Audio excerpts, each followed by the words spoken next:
Hi, welcome. This is The Addiction Show. My name is Shira Goldberg. I have with me today Mark Lipp. He wrote a book. It's a quite amazing story of his struggle with his daughter. It's called An Addict Within. He is also, like myself, a life coach. He had training with strategic interventions, and that's through Tony Robbins and Chloe McDanus. And I have to tell you, Chloe McDanus is actually one of my textbooks, so pretty impressive. Your whole book is really a take on what it's like as a father and how your daughter's addiction really took over the whole family dynamic and all of the chaos that caused. So I have to ask you, what gave you the strength to write an entire book about it? Well, first of all, Shira, I'd like to thank you for having me on this morning, and I am honored to be here, and I want to commend you on the great work you're doing in the community. So that's before I start. What happened was I've been going through this with my family for about 10 years, and I noticed that many books were written by addicts, but very few about the family dynamics caused by addiction. I was speaking at a convention for Nar-Anon in Northern California, and somebody said to me, "You ought to write a book." And I said, "Write a book? I can barely write emails." I'm a business major. I've never written a book. But I was thinking on my long drive back down to Southern California, I was thinking, what does it take to write a book? So I did what every American does. We get on the internet and we research what it takes to write a book. And it said somewhere between 50 and 85,000 words is a book. And I said, well, I looked at all the notes I had over the years, keeping my diary of my daughter, and I had probably in excess of 30,000 words. I said, well, I'm pretty close, a lot closer than I thought. So one day I decided to partition a couple of hours a day to write the book. And I wrote it over a period of about 9 months, and the whole purpose of the book was to show how anyone in your family who has the disease of addiction ends up taking over your life, that of your families, because you are so busy trying to help / enable your loved one in addiction. And it became kind of a cathartic experience for me. And it took me roughly about another 9 months to figure out whether I wanted to publish it, because as many of us know who are parents of addicts, I'm also the brother of a 30-year addict who currently is clean, is that we have a lot of guilt.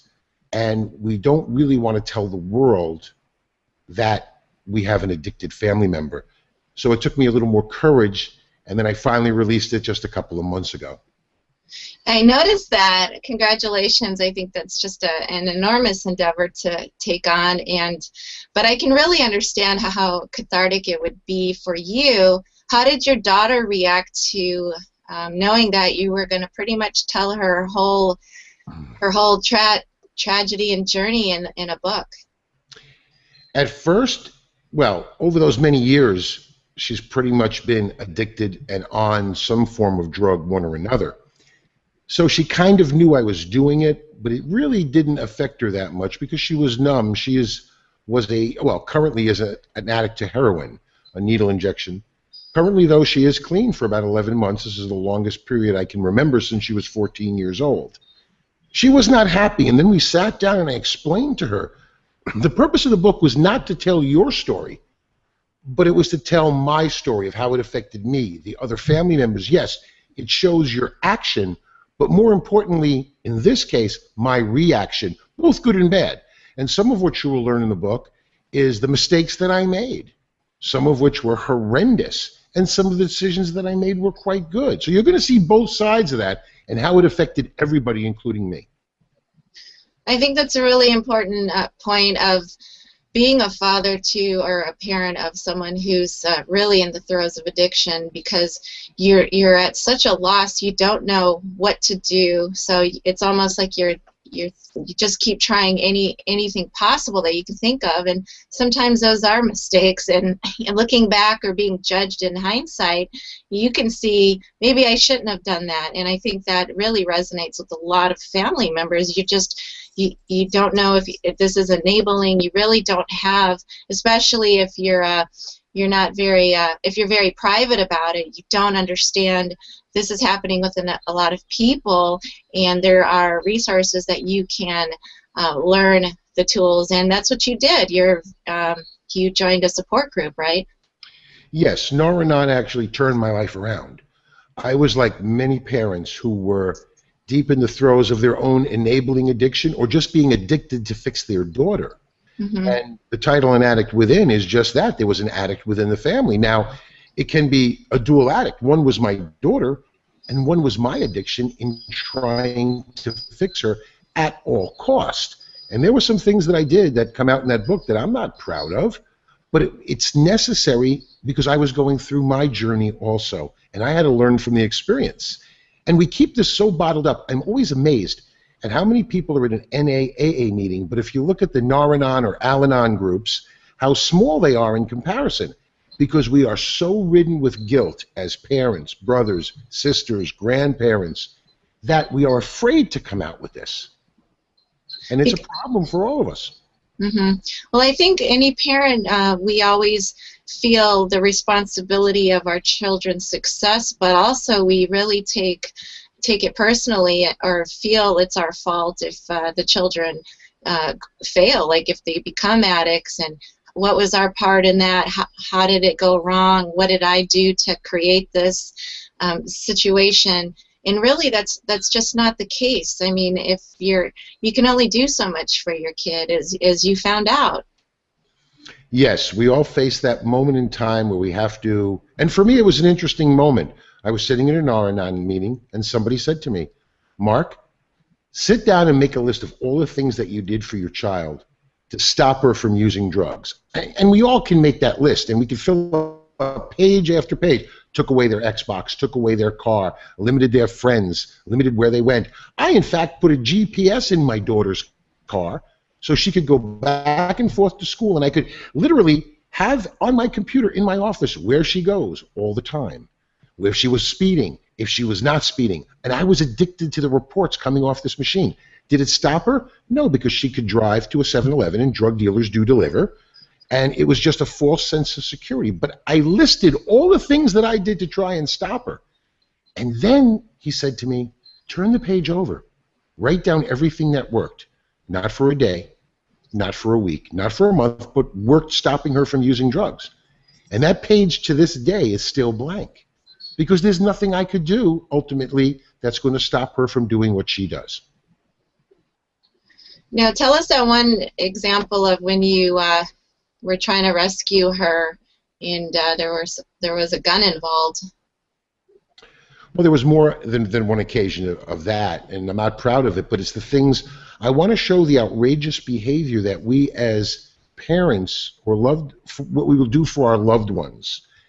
And there was a time when one of her roommates called me and said that she was addicted to back on heroin.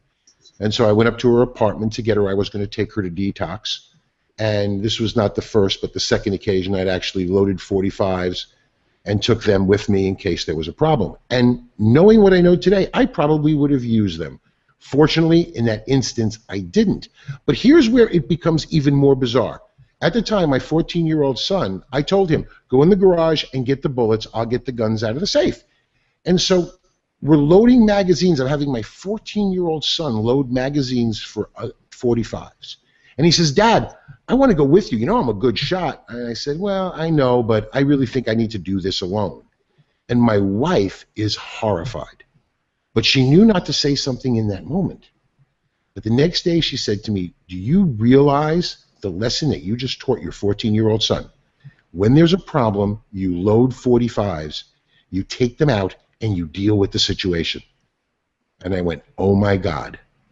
So when you think you're doing something right for one child, you're actually influencing the other child or other children in your family.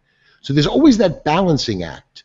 So then, of course, I had to sit down and tell my son, we don't really solve things using 45s. But it was a very valuable lesson in helps of getting me towards my recovery. Yeah, it really affects it. It's such a family disruption, to say the very least. And your family really went through some trying times as far as breaking it up. Yes. You know, unfortunately, my brother also is an addict, and I watched for years because he also started at the age of 13 or 14 in his career of drugs, and he ended up on speed and cocaine.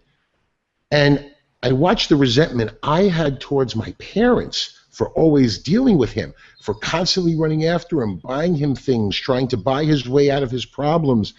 He's depressed, so we'll buy him a car. He's this, we'll do this. The resentment I had was unbelievable. Yet, I didn't see that I was doing with my daughter the exact same thing my parents were doing with my brother. Because it was different. It was my daughter, not my brother.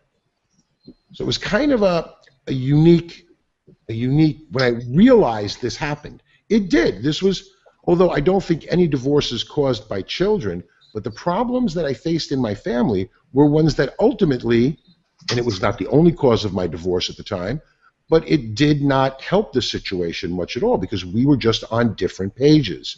And many families that I deal with today who call me for advice and for help, I notice that the mothers and fathers are not on the same page. In order to battle this correctly, everybody's got to have a group effort. And I think it's because you feel so powerless with your, because you don't know what your child's thinking or doing or where they're at, or you know, is it should you do tough love again, or should they go to rehab one more time, or should you just let them go to jail? It's like, you know, should you bail them out? I mean, these are the questions that are really exhausting, and it's around the clock. I mean, I don't think there's a parent with a child who's actively in their addiction not concerned about these things all the time, and that puts an enormous amount of stress on the parents and the family and the other siblings because, like you said, all of the attention, because it feels so immediate and it's such a constant state of emergency. You're trying to prevent your child from getting into more trouble or overdosing, and you know, and the other children are really left to kind of fend for themselves emotionally. Yes, you know, I talk about this in the book a lot, is that there's times when you have to be a parent with a big P and a friend with a little F. And sometimes you have to be a parent with a little P and a friend with a big F. Once you have a child on the route of addiction, all boundaries, all of what you know goes out the window, and you are working from a fear-based environment. And it's very hard. It's a 24/7 job just to make sure that your kid doesn't end up in jail, the morgue, which is obviously the worst place, or in the hospital. But ultimately, all addicts end up going down a path that leads them there. And you can't stop it. And the book really was written for parents and families to understand my journey. They will resonate with that. They will understand because many parents have gone through the same things. Many parents sleep with a phone 24/7 under their pillow. Many of them had boundaries. They lost their boundaries. They changed their boundaries. They have different boundaries for different kids, anger, resentment towards other children, children to parents, parents to parents. But that story will resonate with everybody. Now, how I got out of it in the book gives you a clear path of how to change your life.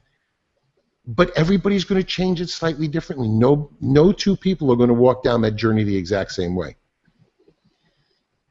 And that's very true. Do you feel any guilt for making choices that really weren't helpful in hindsight?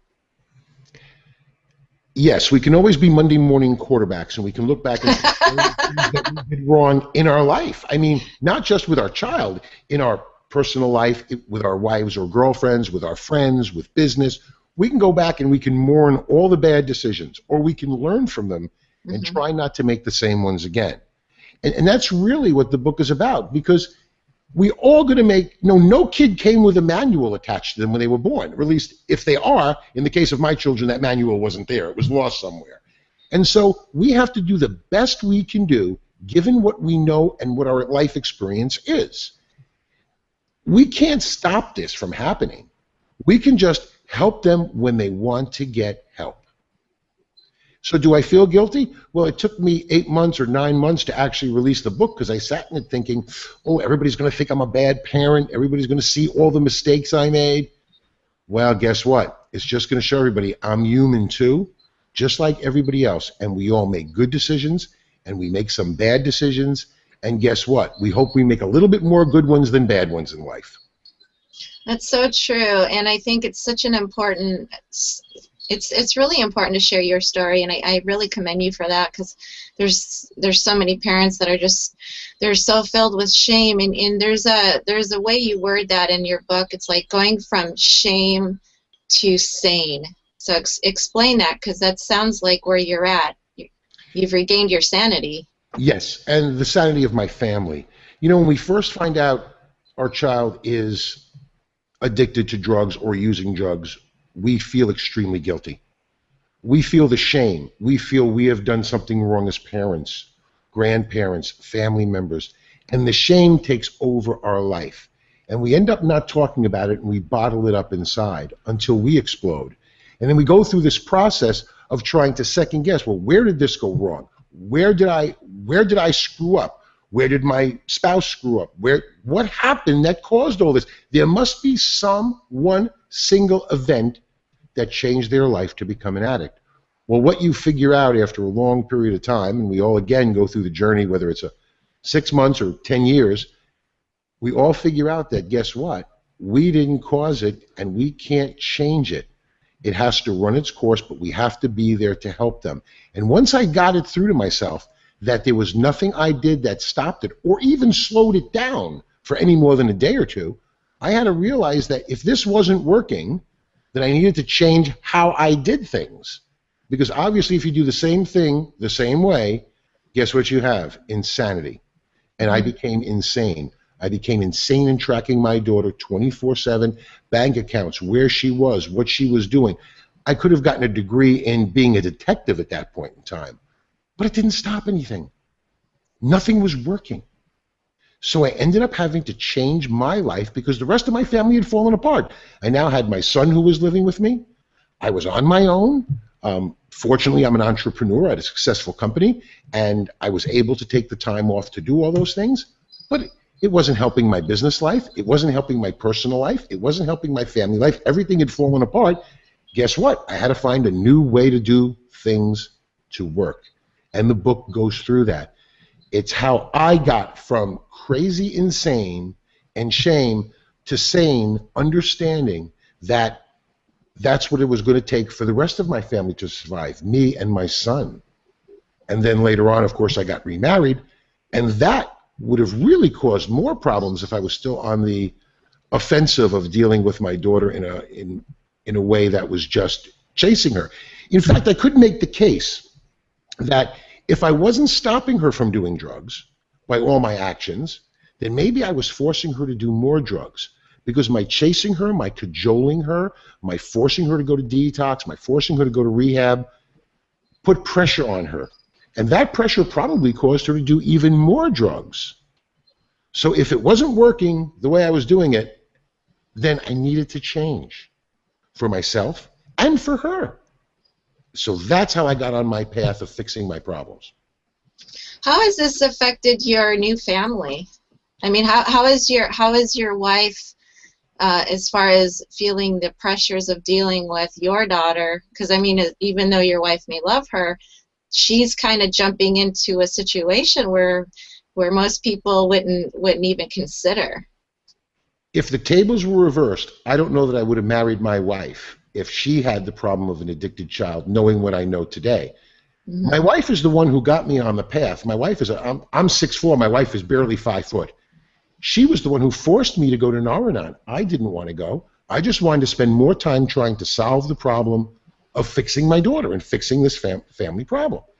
So she has been the ultimate support. Your spouse can be your ultimate support, not your enemy. If you guys get together and figure out a plan that works for both of you, dealing with a life coach or somebody you trust, you will find that your wife or husband is your best support network, your best friend, and can help you and your family become sane. My wife, who is obviously my daughter's stepmother, is the one who started me on the journey of fixing myself and my family. And I credit her in the book for her support, her wisdom, and her guidance.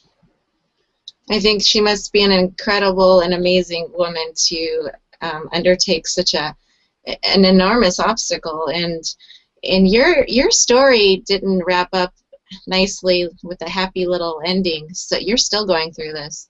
Yes, we're still going through this. Unfortunately or fortunately, my daughter did go to jail again, and she spent approximately 6 months there. And then she went to a state-ordered rehab. It was her 11th or 12th rehab, and finished that, which was an accomplishment in and to itself because she had run out of the last 4.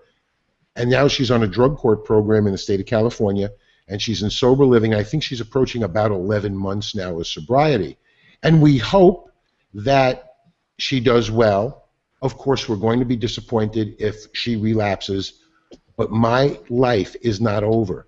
You know, she can break my heart, but she can't break my life because I just can't allow that, because I have to have a life too, and I have other children and other family members that I need to help support to get through life also. And my wife and I just had a baby 2 years ago, so now we have a new addition to the family, so I have to help her get through too. So I have to balance on all 5 kids, 3 biological and 2 step.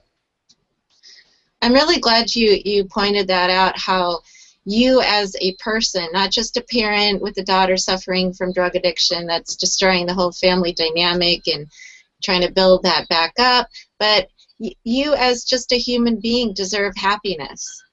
And I think there's so much guilt surrounding your child's addiction. You just feel like if you're not completely miserable, and this is just it seems like it's what happens. I've talked to so many parents, and if they're not completely miserable or fighting for their child in some super heroic capacity, they feel guilty over that, and then they feel guilty that whatever they're trying to do is not working or not helping, or things are just getting worse. It just seems like it really overshadows every aspect of your health and happiness. You know, it's a good point. One of the things that I've always tried to do is I do not want to deny my children the dignity of becoming adults. And it's important, as we as parents, we're not raising children, we're raising adults. That's what we want to be. So what happens is my son is in college. Can I go up there and do his college work for him? No. If in fact he fails a test and he tells me about it, I feel like maybe I should go up there, but I don't. Can I help him in his job once he gets a job? Probably not, because he's going to be an engineer, hopefully, in another year. No, I can't help him. I wanted to raise him so he could learn to do the decision-making and work properly in his life, and so he could have a good, functional, productive life. Well, I can't do that for my daughter either. I can't say, gee, let me stop you from doing drugs, let me stop you from this bad path, any more than I can stop my son from doing dumb things in college. And as we all know, we all did a few dumb things in college, all of us. Right. Things that we laugh about today or regret today. We weren't always perfect either. Neither will be our kids. So we have to learn to balance that with our own happiness also. We can't always live vicariously through our children. I think why I put out the book was because when I look at families, and I deal with a lot of them, as do you, with addiction, I notice one thing. The word addict is a dirty, dirty word. And I know this has been discussed on some of your previous shows. Mm-hmm. HIV in the 80s was a dirty, dirty word. But because we all came out, we made it a clean word. We made it a real disease with no stigma attached, that it could be treated. Addiction, on the other hand, has been around a lot longer than HIV or cancer. And cancer is another one. In my mother's generation, they used to whisper the word. Mm-hmm.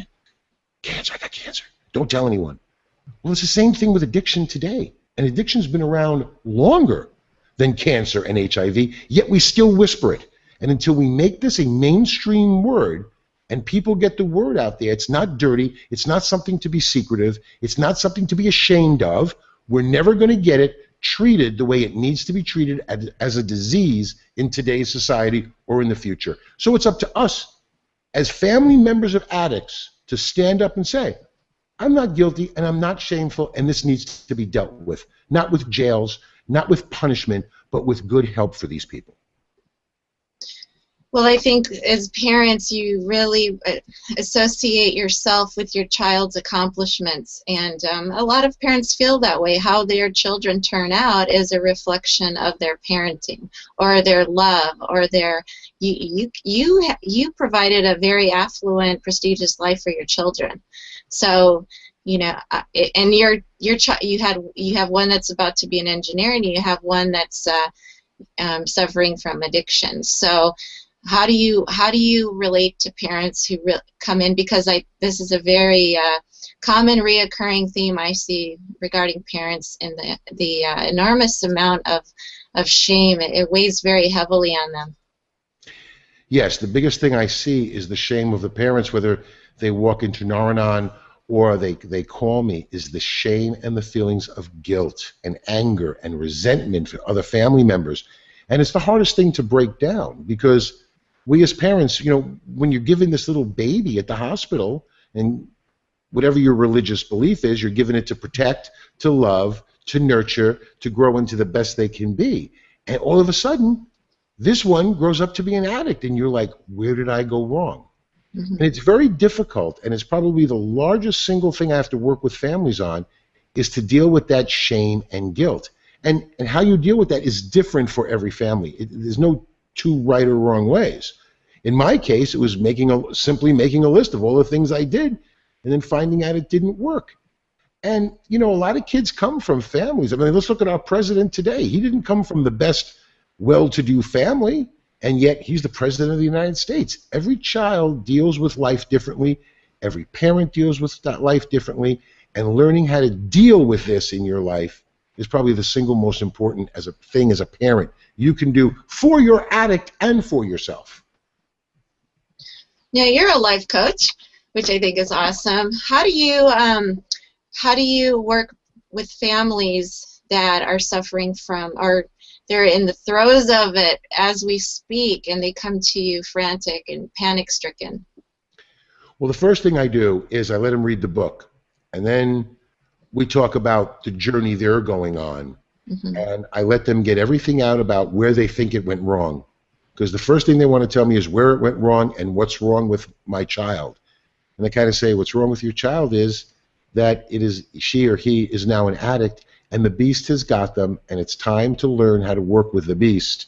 What happened in the past has no bearing on what you have to deal with now.